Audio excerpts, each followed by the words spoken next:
Irmãos, o pastor Thomas leu. Texto base em Mateus 24, 32 a 35. Mateus 24, 32 a 35. Irmãos, deve manter a Bíblia aberta nesse texto. As crianças podem sair agora.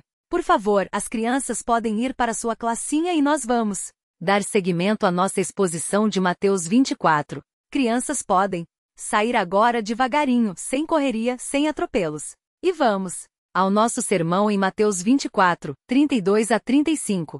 Prestem atenção nesse texto porque é um texto que nos ensina como manter viva ou mantermos vivas em nossa memória as coisas que temos estudado, como se lembrar dessas coisas e alimentar a certeza delas. Nós temos aprendido em Mateus 24 que o próximo evento que vai tomar lugar na história, nós temos aprendido, isso não é mencionado em Mateus 24, mas nós falamos sobre isso no nosso estudo de Mateus 24 também para complementar com outras partes das Escrituras algumas realidades escatológicas de que o texto aqui por alguma razão não trata. Nós dissemos que o próximo evento escatológico que vai tomar lugar na história é o arrebatamento da igreja. Nós dissemos que existe uma posição teológica que afirma que antes de começar a grande tribulação, mencionada em Mateus 24, antes do princípio das dores, antes da grande tribulação que virá sobre todo o mundo, antes do aparecimento do anticristo que vai se colocar no lugar santo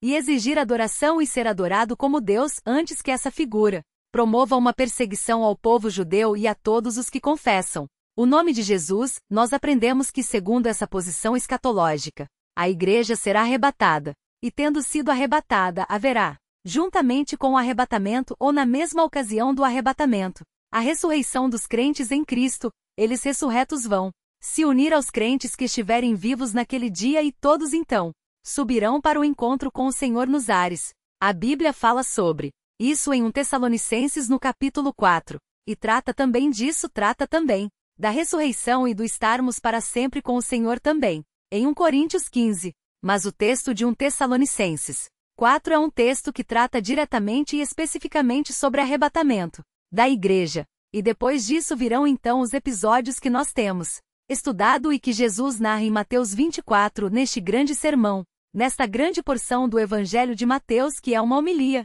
que é um sermão chamado sermão profético. Nós estamos estudando Mateus 24 e temos nos deparado com essas realidades vindouras, com esses ensinos acerca do que há de vir nesse sermão profético. E chegando neste ponto nos versículos 32 a 35, que foram lidos há pouco, nós podemos aprender como lembrar dessas coisas e como nutrir a certeza delas, porque nós podemos nos esquecer dessas coisas. Nós podemos nos envolver de tal forma num grau tão grande de intensidade nas coisas desta vida que de fato são envolventes que nós podemos esquecer. É possível que nós esqueçamos a nossa natureza paroquial. Nós vamos falar, mas eu não sou católico, porque nós temos uma natureza paroquial. Na realidade, quando nós dizemos que a igreja tem uma natureza paroquial, isso significa que a igreja é peregrina. Nós somos peregrinos neste mundo. Hoje, na classe de novos membros, estávamos vendo a definição de igreja. E o apóstolo Pedro, na sua primeira epístola, se refere à igreja como os eleitos que peregrinam. É muito linda essa figura. Os eleitos que peregrinam. Isso significa que a nossa casa não é aqui. Essa não é a nossa pátria. Mundo no qual nós vivemos hoje é apenas um campo de viagem, uma estrada ao longo da qual nós viajamos, mas nós somos estrangeiros. Nós somos peregrinos, aqui não. É o nosso lar, aqui não é a nossa casa. Nós não podemos nos apegar muito a este mundo. A igreja não pode se envolver com grandes riquezas, a igreja não pode anelar grandes poderes, força política e tudo mais, essas coisas que acompanham isso, porque se ela o fizer, ela corre o risco de se esquecer de que ela é peregrina, de que a sua casa não é aqui. E se esquecendo de que a sua casa não é aqui, ela vai amar isto aqui, e não desejará mais e nem vai se recordar mais da nossa gloriosa esperança escatológica. E essa esperança escatológica tem que estar sempre diante dos nossos olhos, porque nós caminhamos neste mundo frio, neste mundo escuro, neste mundo difícil e temos que ser aquecidos pela chama da esperança de que estamos caminhando para um país glorioso. E há recursos para que nos lembremos disso. O texto que está aqui diante de nós aponta para isso. Nós vamos aprender então como fazer isso, 2 modos de fazer isso. Nosso sermão tem só 2 pontos. Hoje só tem 2 pontos, o sermão. Não tem 3. Tem irmão que já traz o esbocinho. Pronto com o número 1, 2, 3. Hoje vai ficar com o número 3 vazio. Enganei vocês hoje. Então, hoje, só 2 pontos, nós vamos apontar aqui. E o primeiro modo, primeira maneira como nós podemos manter estas coisas em mente, nos recordar delas e alimentar a certeza delas, tê-las gravadas no coração, é olhando para os sinais naturais de prenúncio. O que é isso? O que são sinais naturais de prenúncio? Vejam o que diz o versículo 32. E o versículo 33, veja o que dizem esses versículos. Esses versículos dizem o seguinte: aprendei, pois, a parábola da figueira. Jesus está dizendo isso no seu sermão profético. Está dizendo, olha, essas profecias que eu estou pronunciando, esses eventos que eu estou pronunciando, vocês devem se recordar deles e aprender a fazer com que essas coisas sejam reforçadas no seu coração, observando a figueira. Lembrem-se da parábola da figueira. Ele passa a dizer, quando os ramos se renovam e as folhas brotam, sabeis que o verão está próximo. O que significa isso? Nós aprendemos, nós vemos aqui, que o Senhor faz um desafio a nós. Deixem a figueira ser a professora de vocês. Aprendam com ela. A figueira tem uma lição para ensinar. Aprenda com a figueira. Ela tem algo a dizer. E o que tem a figueira a dizer? A figueira mostra, assim como outras realidades da natureza, mostra que o nosso Deus, a maneira como o nosso Deus trabalha, é uma maneira que envolve a criação, a apresentação de prenúncios. O Senhor é do seu agrado. Faz parte da sua maneira de trabalhar, da sua maneira de agir, faz parte do seu modo de atuar, apresentar, expor prenúncios. Ele prenuncia as coisas. Ele faz isso a cada estação. Ele anuncia que uma nova estação está chegando. Ele incutiu isso na natureza. Minhas filhas, quando eram pequenas, estavam no carro comigo, olharam para fora e disseram: pai, está chegando o Antônio.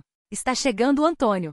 Quem é o Antônio? O Antônio está chegando. O que é isso? Até com medo falei: ai, ai, ai. Mas como assim? Olha as árvores. As folhas estão caindo. O Antônio está chegando. Falei: filha, é outono. Não é Antônio. Aí brincamos com elas dizendo: olha, o Antônio é parente da primavera.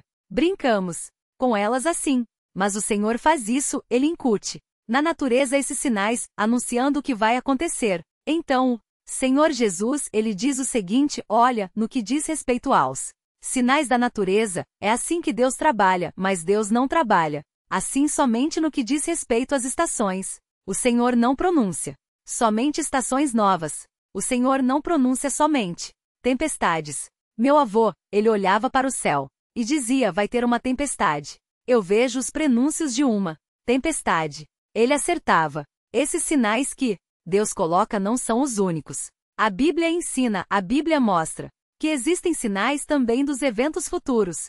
E o Senhor então diz: quando vocês virem todas essas coisas que foram expostas nos versículos anteriores, saibam que Ele está às portas.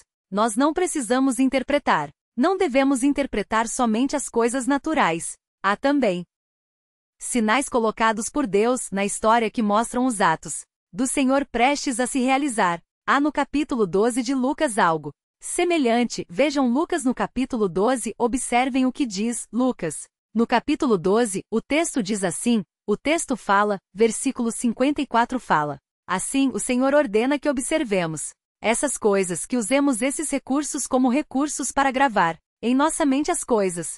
O texto diz, Lucas 12, 54, e ele também dizia às multidões: quando vê desaparecer uma nuvem no ocidente, logo dizes: vai chover, e chove. E quando vê de soprar o vento sul, dizes: vai fazer calor, e faz. E aí ele completa: hipócritas, sabeis decifrar o aspecto da terra e do céu. Então, como não sabeis decifrar este tempo? Vocês podem usar a mente de vocês para ler as coisas, para ler a geração ao seu redor, para ler os sinais ao seu redor, e ele diz: todas essas coisas poderão ser observadas naquele tempo que há de vir, e, sendo observadas, vocês poderão saber que o dia da sua vinda está às portas. O versículo 32 fala: quando os ramos se renovam e as folhas brotam.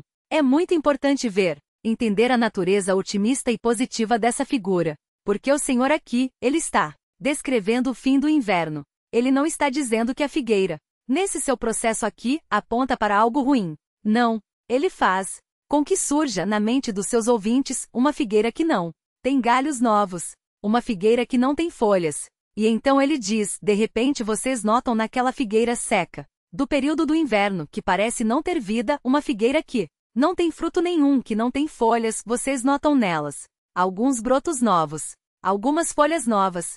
O que isso significa? Esses sinais significam o quê? Que um tempo ruim está por vir. Não, é exatamente o contrário. Quando nós olhamos para a figueira e vemos ali as folhas novas e os galinhos novos brotando, nós aprendemos que um tempo bom está por vir. A vinda do Senhor, de acordo com essa analogia que é usada aqui da figueira, não é um tempo que vai trazer desespero e sofrimento para nós. Não, não. Existe aqui um tom de ameaça nesse trecho. Existe um tom de ameaça nos versículos anteriores que dizem que quando as nações virem o sinal do Filho do Homem, elas vão se lamentar porque para elas o verão acabou. Para elas a primavera acabou. Mas aqui falando da perspectiva dos salvos em Cristo, ele está dizendo, olha, quando vocês virem essas coisas, lembrem-se, o inverno está terminando. E por que ele usa essa figura? Porque da perspectiva dos eleitos, da perspectiva dos salvos, a vinda do Senhor e a inauguração de um novo tempo é comparável ao fim do inverno e ao início da primavera? Por quê? Muito simples. Porque para os eleitos, para os salvos, realmente a presente era uma era de inverno. É neve. Não há alimento embaixo da neve. Nós nos encolhemos aqui. Nós vivemos encolhidos aqui nesta estação escura e fria. Nós peregrinamos sim, mas nós não peregrinamos em um campo florido. Nós peregrinamos em meio a uma noite fria, num caminho lamacento, escuro e esburacado. E nós caminhamos nisso aguardando o alvorecer e nós olhamos e aguardamos os sinais desse novo alvorecer ansiosamente porque sabemos que esse novo dia, esse novo alvorecer será o alvorecer da nossa libertação. Libertação desta noite escura que nos massacra, que nos tortura. Vários irmãos vieram aqui agora há pouco pedir oração. Sabe o que é isso? Frio. Sabem por que eles vieram aqui? Porque estamos no inverno, é frio, não há alimento na neve, nos encolhemos, nossos músculos, nossos corações, nossas almas se enrijecem e não encontramos calor porque estamos numa noite escura em que a figueira não tem folhas, em que a figueira não tem frutos e caminhamos por essa noite escura. Hoje fui a Atibaia, hoje fui da escola dominical lá. E depois que eu fui lá eu fui visitar minha mãe. Os irmãos conhecem o problema da minha mãe. Sabem o que ela teve? Teve vários derrames. Minha mãe teve mais um derrame. Mais um. De quarta-feira pra cá. Eu entrei na sala, estava sentada à mesa. Quando eu olhei para ela, a minha mãe de quarta-feira até hoje, ela envelheceu uns 20 anos. Ela não anda mais agora. Parou de andar. Está lá. Pela primeira vez olhou para mim. E não me reconheceu. Olhou para mim e disse, quem é? Você? Pela primeira vez. Inverno. Estamos no frio. As nossas figueiras estão secas. Não há folhas, não há frutas. É a era que nós vivemos, é o tempo que nós vivemos. Nós peregrinamos nessa noite escura, nessa noite gelada, nessa noite de solidão, nessa noite de sofrimento. Mas o Senhor diz, um dia vocês verão brotinhos na figueira. Lembrem-se então, quando vocês virem todas essas coisas, são os brotinhos da figueira, são os primeiros galinhos brotando ali, as primeiras folhinhas brotando ali. É o sinal de que o fim desta geração não é este. Há um fim glorioso no porvir. Há um novo amanhecer. Há um novo dia chegando. Ele estará às portas. Quando o texto diz isso, ele estará às portas. Isso aponta para a figura de um rei chegando numa cidade murada. É uma cidade, podemos imaginar. Uma cidade sem governo, uma cidade toda destruída, uma cidade sem direção, uma cidade sem proteção. O rei então chega, o rei está às portas. É o início de um novo tempo. É o início de uma nova era. É o início de uma nova estação. O rei está às portas da cidade e nós somos os seus súditos. Ele veio para estabelecer o seu reino nesta cidade global. Como devemos reagir a isso? Texto de Romanos capítulo 13. Mostra. Eu gosto muito desse texto. Texto de Romanos 13. Eu gosto muito desse texto porque é o texto da conversão de Santo Agostinho. Os irmãos devem conhecer A história dele. Agostinho de Hipona. Mês que vem é aniversário dele. Aniversário da morte dele. Vamos comemorar aqui na igreja? Não, né? Melhor não, né? Pode dar confusão. Comemorar Santo Agostinho aqui na igreja. Mas o mês que vem é aniversário da morte dele, dia 28 de agosto. E esse texto, aqui com o texto de Romanos 13, é o texto que foi usado por Deus para a conversão desse grande teólogo do passado. Os irmãos devem saber, eu já falei diversas vezes, Agostinho de Hipona foi o maior teólogo que já existiu depois do apóstolo Paulo, talvez. Isso é quase que consenso entre todos os estudiosos de teologia. Talvez o maior teólogo de todos os tempos, Agostinho de Hipona. Não somente por causa da sua riqueza intelectual, da sua inteligência, uma inteligência impossível de se medir, a inteligência desse homem, mas também por causa da sua extrema piedade e por causa do intenso amor, um amor ardente que ele tinha pelo Senhor. É impossível ler Agostinho de Hipona e não ser incendiado pelo amor dele por Deus. Você lê os textos de Agostinho, você começa a pegar fogo, você se incendeia, você é afetado, é derrubado, ele te nocauteia. Tamanha força das suas palavras e da sua piedade. Tem um monte de crente aí lendo, um monte de lixo, um monte de tolices quando nós temos tesouros grandiosos que são pérolas de edificação e de ensino para nós. E os escritos de Agostinho, muitos deles são assim, seus sermões. Suas cartas, seus tratados são obras riquíssimas que nos envolvem profundamente, que nos fazem chorar e que nos fazem invejar o grande amor que ele tinha por Deus. E Agostinho de Hipona se converteu com a leitura desse texto que eu vou ler agora.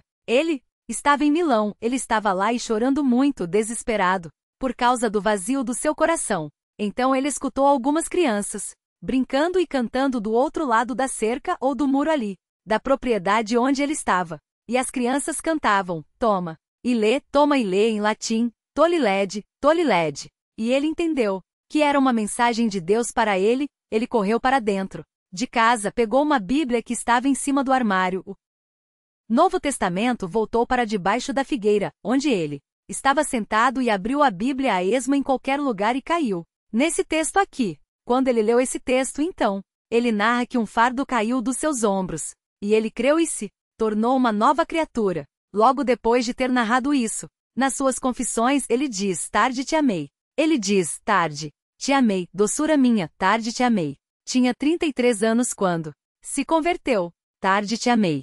Demorou muito para eu te encontrar, mas o Senhor o encontrou e o encontrou debaixo daquela árvore com esse texto em punho, ali, nas mãos, chorando, ali desesperadamente buscando esperança para a vida. Aí o texto de Romanos 13 que Agostinho leu naquele dia foi o seguinte, Romanos 13, versículo 11, o texto diz assim, fazer isto, é dizendo que devemos amar os nossos irmãos, fazer isso. Amem os irmãos, porque amando não só os irmãos, mas as pessoas em geral, vocês vão cumprir toda a lei. Façam isso compreendendo o tempo, a época, a era em que vivemos, que já é hora de despertardes do sono. Aqui o apóstolo Paulo diz que é possível os crentes, durante a noite fria desta era, dormir, e nós não podemos dormir. O texto diz que é hora de despertar do sono.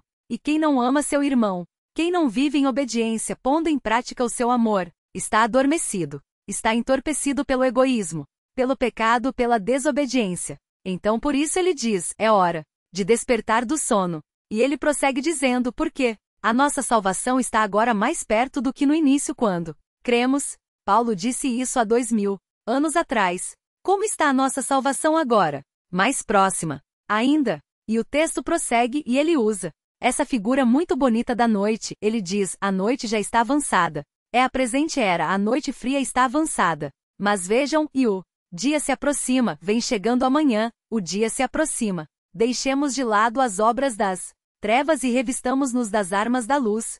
Nós sabemos que estamos na noite, mas temos que andar como se estivéssemos de dia. Ele diz, vivamos de modo decente. Como quem vive de dia, mas não é dia, não é dia. Mas ele diz, mas viva como se fosse de dia, não viva como se fosse de noite, o dia vai chegar. Viva agora como se já estivesse no dia, ainda que seja noite. E ele prossegue, não em orgias e bebedeiras, não em imoralidade sexual e depravação, não em discórdias e inveja, mas revesti-vos do Senhor Jesus Cristo, e não fiqueis pensando em como atender aos desejos da carne. Agostinho leu isso, ele vivia Em Imoralidades, quando ele leu isso, ele disse: eu tenho que acordar. Eu tenho que abandonar as obras da noite, ainda que seja noite, eu não posso viver como se estivesse de noite. Eu tenho que abandonar essas coisas, crer no Senhor Jesus Cristo e viver como se fosse dia, abandonando as obras da escuridão e praticando as obras da luz. E ele passou a viver assim.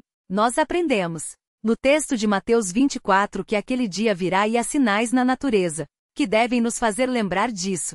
Sempre que nós vemos os sinais de uma nova estação, devemos lembrar: o Senhor também tem sinais dos tempos que hão de vir. O Senhor também planejou colocar sinais das coisas que hão de vir para nos trazer sempre a lembrança que ele virá. E quando lembrarmos que ele virá, temos que despertar sabendo: a noite vai acabar. Eu não posso me entristecer em demasia, eu não posso me desesperar em demasia e muito menos posso viver como se estivesse na noite. Eu tenho que me lembrar que depois do inverno, depois que essa figueira seca sair do cenário, uma nova era vai começar. É o dia. Os brotos da figueira vão mostrar isso. São os sinais de um novo tempo. E isso deve fazer com que eu corrija a minha vida, vivendo agora como se ele já estivesse às portas, vivendo agora como se o dia já tivesse sido inaugurado. Isso deve renovar a minha esperança, para que eu não seja consumido por excessiva tristeza. É assim.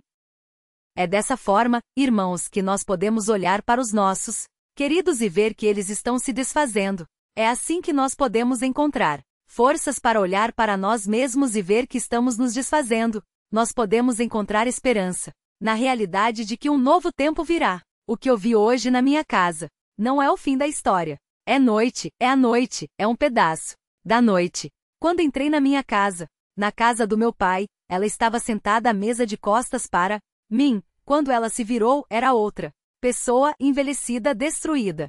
Quem é você? Foi o que ela me disse. Quem é você? É noite, escuridão. No nosso coração, escuridão ao nosso redor. Estamos no inverno, as figueiras secas, falta de alimento, medo, frio, coração rígido. Mas o Senhor nos enche de esperança. Ele diz: um dia a figueira vai brotar. A figueira da história vai brotar, anunciando a primavera, anunciando o verão. E a nossa peregrinação vai chegar ao fim. A noite vai acabar. Um dia entrarei numa outra casa. Minha mãe estará sentada à mesa também. E ela vai se voltar e vai me olhar. E ela saberá quem eu sou. E eu saberei quem ela é. E nós sentaremos juntos à mesa. Sentaremos juntos à mesa do Cordeiro. E ele vai nos alimentar, vai nos dar do seu pão, vai nos dar do seu. Ela não parecerá mais uma senhora tão idosa e destruída. Não. Ela estará lá no pleno vigor da sua vida, sentada à mesa. Nós ali juntos para sempre. Numa eterna primavera, num verão sem fim.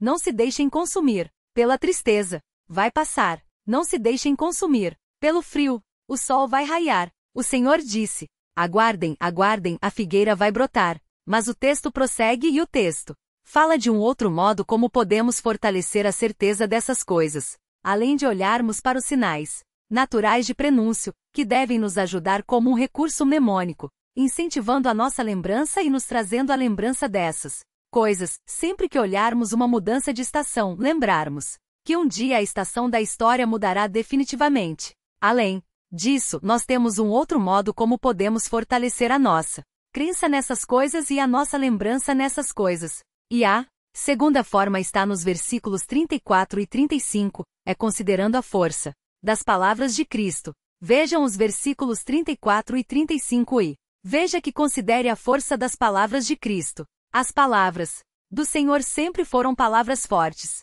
O Senhor nunca foi um Senhor de talvez. O Senhor nunca foi um Senhor de mais ou menos, sei lá, talvez pode ser. Não. Ele é Deus, ele é onisciente, a sua palavra tem concretude, a sua palavra é forte. A sua palavra é uma lâmina, a sua palavra não oscila, sempre as suas palavras são fortes, ele diz e as coisas acontecem, ele é assim, assim é a sua palavra. E aqui, no entanto, nós vemos essa força aflorar com vigor ainda maior, nos dando uma certeza ainda mais densa. Vejam o que o Senhor Jesus diz no versículo 34. Em verdade vos digo, essa expressão é uma expressão enfática. O Senhor Jesus não precisava dizê-la. Se ele diz, é verdade. Ele não precisa dar ênfase às suas palavras. Ele não precisa martelar as suas palavras e tentar enfatizá-las de alguma forma, não. Mas ele, conhecendo a nossa obtusidade, conhecendo a nossa fraqueza, conhecendo a nossa falta de força no coração, na fé, na esperança, ele dá às suas palavras uma força ainda maior. Ele diz, eu garanto. Quando ele diz em verdade, ele está como que dizendo, eu garanto. E ele prossegue dizendo, em verdade, vos digo que esta geração não passará sem que todas essas coisas aconteçam. E aqui nós temos um problema. O Senhor Jesus diz aqui que esta geração, falando da geração dele, ele diz, em verdade vos digo que esta geração não passará sem que todas essas coisas aconteçam. Mas a geração dele passou, e essas coisas não aconteceram. Então, nós temos aqui um erro de Jesus. E agora? Jesus errou. E se Jesus errou, ele não é Deus. E se ele não é Deus, seu sacrifício foi insuficiente. E se seu sacrifício foi insuficiente, os nossos pecados não foram perdoados. E se nossos pecados não foram perdoados, nós estamos perdidos. E se nós estamos perdidos, vamos para casa de uma vez porque estamos aqui à toa. Vamos encerrar, então, a pregação e ir embora? Não? O que faremos então? O que faremos? Diante desse versículo? Existem, e claro, estou brincando com os irmãos, o Senhor não erra, o Senhor é Deus. Dolo algum jamais se achou em sua boca, tudo o que lhe diz é verdade, nada do que lhe diz tem erro, nada do que lhe diz tem falha. Por que então o Senhor falou isso? Há várias explicações que os exegetas apresentam. Alguns dizem que esta geração são os judeus. Esta geração, os judeus não vão continuar existindo até o fim. E de fato, vários povos já desapareceram, várias raças já desapareceram, mas os judeus continuam aí, apesar de toda a perseguição que eles têm sofrido. Ontem nós vimos um estudo que o pastor Thomas trouxe para nós, excelente estudo sobre o papel de Mordecai para os homens. Todos os homens agora têm o alvo de serem Mordecais. Mordecai é o nome de um judeu, dos dias de Esther. Era o tio de Esther. E nós aprendemos o exemplo deste homem, seu exemplo de cuidado, seu exemplo de paternidade. Então se tornou um modelo para nós ontem. Nós saímos do estudo desafiados a sermos Mordecais. E o livro de Esther, conforme aprendemos ontem com o pastor Thomas, é um livro que mostra uma tentativa de acabar, de matar todos os judeus. Uma tentativa que foi frustrada pela atuação, pela providência de Deus nos dias do Império Medo-Persa sob o rei Xerxes. Nós aprendemos também ao longo da história as diversas tentativas de outros povos de acabar com os judeus, e eles não conseguiram fazer isso. Vimos na Segunda Guerra Mundial essa tentativa acontecendo, mas ela foi frustrada também, de modo que alguns teólogos dizem, olha, esta geração é esta raça, a raça dos judeus, podemos assim dizer, esse povo não vai passar até o fim dos tempos. Outros dizem que esta geração é a humanidade como um todo, dizendo a humanidade vai perdurar, a humanidade não vai ser banida da história humana, até que tudo isso aconteça. Outros dizem que esta geração é a geração da época dos sinais que ele descreveu. Está dizendo, olha, todos esses sinais vão acontecer e esta geração não vai passar sem que estes sinais aconteçam, ou seja, esta geração sendo a geração da época dos sinais. Irmãos, tudo isso é possível. Tudo isso é válido, claro, mas existe também uma possibilidade, que a meu ver é mais aceitável segundo o meu entendimento, de que esta geração tenha um sentido muito mais amplo do que a ideia de uma geração de 40 anos, de 30 ou 40 anos como era comum ser considerada uma geração naqueles dias. Isso porque dentro da linguagem bíblica, existem expressões que parecem se referir a períodos curtos que se estendem por períodos muito maiores. Quando o Senhor Jesus fala, olha, esta geração não vai passar sem que isto aconteça, certamente. O Senhor está falando da humanidade entre a primeira vinda dele e sua segunda vinda, porque o Senhor inaugurou uma nova época quando veio este mundo. Uma nova época surgiu quando o Senhor apareceu, quando ele nasceu em Belém. E essa nova época é a época da oferta da salvação em Cristo oferecida aos homens.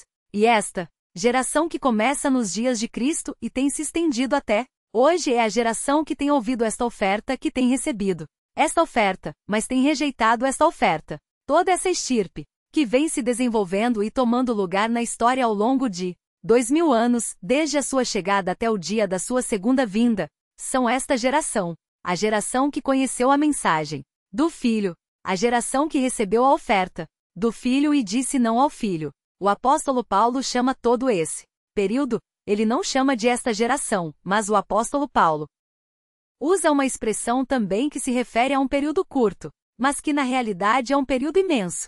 Ele chama esse período da oferta do reino através de Cristo, através da pregação do Evangelho às pessoas. Todo esse período desde a primeira vinda do Senhor até o final, ele chama de últimos dias. Quando começam os últimos dias para o apóstolo Paulo? Para o apóstolo Paulo, os últimos dias começam já no seu tempo. Vejam o que ele afirma. Em 2 Timóteo 3, ele diz o seguinte, vejam, observem a leitura, eu quero chamar a atenção dos irmãos para 2 detalhes aqui para que os irmãos construam o seu conceito de últimos dias. Veja, o que ele fala. Sabe, porém, que nos últimos dias haverá tempos difíceis. Notem, ele se refere a uma época, a uma era, a era do fim, os últimos dias. E ele diz serão dias difíceis. Tempos do porvir? É a isso que ele está se referindo? Bem, ele chama a época de últimos dias e ele prossegue dizendo, pois os homens amarão a si mesmos. Serão gananciosos, arrogantes, presunçosos, blasfemos, desobedientes aos pais, ingratos, ímpios. Isso vai dizer, estamos nos últimos dias. Isso aqui é uma descrição da nossa sociedade? Isso aqui é muito atual. Ele prossegue no versículo 3. Sem afeição natural, incapazes de perdoar, caluniadores, descontrolados, cruéis, inimigos do bem, traidores, inconsequentes, orgulhosos, mais amigos dos prazeres do que amigos de Deus, com aparência de religiosidade, mas rejeitando-lhe o poder. Essa é a descrição dos homens dos últimos dias. Essa carta foi escrita no ano 65 mais ou menos, e ele descreve aqui os homens dos últimos dias. E então ele termina o versículo 5 dizendo, afasta-te também desses. Por quê? Se eles só vão surgir nos últimos dias, Timóteo poderia ficar tranquilo, dizendo, ainda bem que essas figuras só vão surgir nos últimos dias. Mas o apóstolo Paulo, eles já estavam nos últimos dias. Nós estamos nos últimos dias, há 2000 anos. Toda essa geração, desde a primeira vinda do Senhor até hoje, tudo isso é chamado na Bíblia de últimos dias. Você vai dizer, mas é muito tempo de últimos dias. Para Deus 1000 anos é como? E um dia é como? 1000 anos. Para Deus, anteontem ocorreu a morte do Senhor na cruz. Para Deus anteontem o apóstolo Paulo escreveu essa carta. Ele chama esse período então, todo de últimos dias. Então o Senhor diz, olha essa geração toda essa era inaugurada por mim, que é marcada pela rejeição do Evangelho, que é marcada pela rejeição do Filho de Deus, toda essa geração não terá outro fim senão este. Esta geração não vai acabar. De outra forma, esta geração não vai terminar de outra maneira, senão desta maneira estas coisas vão acontecer. E é importante que nós tenhamos certeza disso, que esse tempo não vai terminar de outra forma. Tenham certeza disso, porque há ideias e existem suposições, hipóteses que traçam um fim diferente para a nossa era. Os irmãos devem ter ouvido falar, especificamente na década de 80, do movimento de nova era, New Age. Já ouviram falar da era de Aquário? Já ouviram falar disso? A era de Aquário. Existem movimentos esotéricos que tentam propagandear essa noção de que esta era nosso tempo. Este tempo marcado pelo cristianismo, pela expansão cristã, pela oferta do Evangelho e pela expansão da igreja e pelo ensino cristão. Em todo o mundo, esta era vai terminar, mas não vai terminar como Jesus fala. Vai terminar de outra forma. Vai terminar com a inauguração de um novo tempo maravilhoso para a humanidade. E não está falando da vinda do Senhor, não está falando da nossa primavera, do reino de Cristo. Neste mundo, não. Está falando da humanidade atingindo um grau maior de maturidade. Eu li sobre a era de Aquário nesses dias, que é divulgada aí por vários mecanismos, através da música, através da internet, de livros também, especialmente os esotéricos. Várias pessoas têm essa crença. E dizia o seguinte, o texto que eu li e fiz uma composição de vários textos, dizia o seguinte: a era de Aquários, ou era de Aquário, é uma era astrológica, que deve iniciar-se por volta do século 21, nosso século, e que sucederá a atual era de Peixes. Então estamos na era de Peixes. Agora, dando início a uma era de felicidade em toda a Terra. Estamos caminhando para isso. Predisse que a era aquariana será uma era de fraternidade universal baseada na razão, onde será possível solucionar os problemas sociais de maneira equitativa para todos e com grandiosas oportunidades para o desenvolvimento intelectual e espiritual dado que Aquários é um signo aéreo. Eu pensei que era aquático. Aquários é um signo aéreo científico, intelectual, e o seu planeta regente, que é Urano, é associado com a intuição, conhecimento acima da razão e percepções diretas do coração. E a nível mundano, este planeta rege a eletricidade e a tecnologia. Eu não entendi nada, mas pelo jeito, é uma era bastante elétrica, com muita energia pelo jeito. E é interessante. Desenvolvimento cultural. Isso explica o funk. É um grande desenvolvimento cultural. Quer comparar um funk com a Quinta Sinfonia de Beethoven? Estamos realmente evoluindo culturalmente. Nos cinemas estão dizendo que não tem mais filmes legendados, porque as pessoas não conseguem ler o que está escrito. Desenvolvimento intelectual. É fantástico essa era do Aquário. É extraordinário. Eu fui assistir ontem, foi ontem. Sexta-feira fui com os jovens assistir o Planeta dos Macacos. Eu falei, meu senhor, restaura a nossa macaquice. Eu quero ser como esses macacos. De novo, os evolucionistas, se estiverem certos, claro que não estão, mas seria um sonho voltar a ser como esses bichos aí. Tem muito mais noções de honra, de decência, de bom comportamento do que os seres humanos. Que volte o Planeta dos Macacos. Ele prossegue. Essa era ocorrerá quando o Sol no dia do equinócio de outono ou da primavera nascer, à frente da constelação de Aquário, sendo que atualmente o Sol nasce na constelação de Peixes. A era de Aquário será inaugurada por volta do ano 2600. Bom, eu acho que vai ser difícil, mas já é possível ver os reflexos de sua aproximação. Acerca dos efeitos visíveis na humanidade, é relatado que temos já sentido as influências de Aquários no desenvolvimento acelerado a nível individual. Meu Deus! Essas pessoas enlouqueceram. Essas pessoas enlouqueceram. Desenvolvimento individual? As pessoas não sabem se comportar no nível social básico. Não sabem. As pessoas não têm educação. As pessoas não têm mais higiene. As pessoas não têm noções de respeito, não têm mais nada. Que desenvolvimento individual é esse? Social, cultural, de novo, o funk científico e tecnológico. Aqui dá para passar, e na globalização ocorridos por todo o século XX. E ele diz ainda o seguinte, na era de Aquário, que se aproxima, e aqui é curioso, é esperada a vinda de um grande instrutor espiritual. Quem será? Um grande instrutor espiritual que será um arauto dessa era para dar à religião cristã um impulso numa nova direção. O anticristo vai ser cristão. Sabiam disso? Vai ser cristão. E dizem então, essa geração vai passar, essa era vai passar assim, dando lugar à era de Aquários. Jesus disse não. Não. As minhas palavras não vão passar. Esta geração não passará sem que todas as coisas que eu estou dizendo aconteçam. Tudo isso é tolice, invencionices, e ele diz para fortalecer ainda. Mas nós estamos afirmando que uma forma de termos isso nitidamente no coração é considerando a força das palavras de Cristo, e a força dessas palavras aparece aqui. No versículo 35 também ele diz, o céu e a terra passarão. Ele diz, e de fato aprendemos, que o céu e a terra vão passar. A Bíblia diz isso em Hebreus 10-12. Fala que os céus vão passar. Em Apocalipse 21, uma fala de um novo céu e de uma nova terra. Os céus e a terra vão passar, diz o Senhor. Mas ele diz, mas as minhas palavras não passarão. O Senhor Jesus tinha dito algo semelhante em Mateus 5,18. Ele disse assim, nem um jota, nem um tio passará da lei, sem que tudo se cumpra. Agora aqui, ele diz, olha, tem algo mais que nunca vai passar. Não é só o jota e o tio da lei mosaica. Existem outras palavras que são tão fortes quanto as palavras da lei mosaica dadas pelo próprio Deus. As outras palavras que são tão fortes e que não vão passar como não vão passar os jotas e os tios da lei mosaica. As outras palavras que não vão passar são as minhas. As minhas palavras têm tanta força quanto os jotas e os tios da lei mosaica. E elas não vão passar. Os céus e a terra vão passar. Tudo vai acabar. Mas isto que eu disse, todas essas predições vão acontecer. Tenham certeza disso. E fortaleçam a sua memória. Fortaleçam a sua lembrança e o seu coração. Como? Olhem para a figueira e lembrem-se. Sempre que mudar a estação, lembrem-se, sempre que verem os sinais que Deus colocou na natureza, os sinais de prenúncio que há na Natureza, lembrem-se, um dia uma nova estação chegará. E não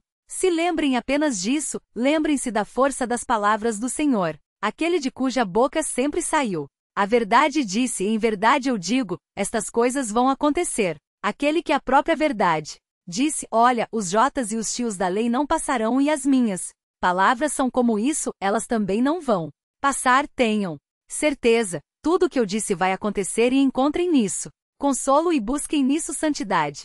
Apóstolo Pedro aprendeu essas coisas, ele ouviu tudo isso e ele escreveu na sua segunda epístola. Pouco antes da sua morte, o apóstolo Pedro escreveu em 2 de Pedro, vocês devem acompanhar e eu vou terminar com essa leitura. O texto diz em 2 de Pedro, no capítulo 3, vejam o que diz a palavra de Deus, 2 de Pedro 3, vejam o que diz a palavra de Deus. Pedro ouviu esse sermão e mais tarde Pedro escreveu, pouco antes do seu suplício. Pedro escreveu em 2 de Pedro 3, 7, ele fala o seguinte, mas pela mesma palavra, os céus e a terra de agora têm sido guardados para o fogo, reservados para o dia do juízo e da destruição dos homens ímpios. E então ele prossegue, nós chegamos no versículo 10. E o versículo 10 diz assim, contudo, o dia do Senhor virá como ladrão, no qual os céus passarão com grande estrondo e os elementos queimando-se dissolverão, e a terra e as obras que nela serão descobertas. E no versículo 11 ele aplica isso. Se todas essas coisas serão assim desfeitas, que tipo de pessoa deveis ser? Pessoas que vivem em santidade e piedade, aguardando e esperando ansiosamente a vinda do dia de Deus. Por causa desse dia os céus se dissolverão pelo fogo e os elementos ardendo derreterão. Nós, porém, segundo sua promessa, aguardamos novos céus e nova terra, nos quais habita a justiça. Somos peregrinos. Por isso, amados, enquanto aguardais essas coisas, esforçai-vos para que sejais achados em paz por ele, imaculados e irrepreensíveis. Então você diz, de que modo essas coisas se aplicam a mim? Pedro explica, vocês que têm essa esperança, estão peregrinando por este mundo, atravessando esse terrível inverno, com as figueiras secas no meio dessa escuridão. Lembrem-se, o dia vai clarear, e enquanto ele não clareia, aguardem e se esforcem para serem achados em paz por ele e imaculados. Irrepreensíveis, é a escatologia aplicada. Eu vou viver em santidade, tudo isto vai passar, eu vou viver em santidade para ser encontrado por ele assim santo, imaculado e irrepreensível. Vamos orar. Senhor, obrigado por estes versículos, que servem para nos encorajar no meio desta era difícil que os clarões que vemos não são clarões de esperança, mas, sim, relâmpagos ameaçadores que nos assustam e muitas vezes achamos que a noite não vai acabar nunca, mas a sua palavra diz que uma nova estação virá depois do inverno, que esse inverno histórico que dura tantos séculos, um dia vai passar e os sinais da sua vinda vão se mostrar, os brutos da figueira vão aparecer e um dia se verá no céu o sinal do Filho do Homem vindo com um grande estrondo, com um grande clangor de trombeta e com grande glória junto aos seus anjos. E então, nesse dia, um novo tempo se iniciará debaixo do cetro adorável do Verbo divino, do Filho de Deus, o Senhor Jesus. Ó Deus, nós temos essa esperança, e nós queremos que essa esperança se fortaleça em nós. Por isso, queremos aprender a lição da figueira, queremos aprender a lição das estações, queremos aprender a lição dos prenúncios que o Senhor colocou na natureza, para que eles nos sirvam como lembrança de que o Senhor um dia trará outros prenúncios à luz, anunciando um novo tempo. Também queremos lembrar da força das palavras do Senhor, queremos lembrar das suas garantias, das suas afirmações certas, para que a dúvida nunca se instale no nosso coração, que creiamos de fato que um dia todas as coisas serão desfeitas e um novo céu e uma nova terra terá lugar e chegaremos finalmente em casa. Ó Deus, nossos pés estão machucados.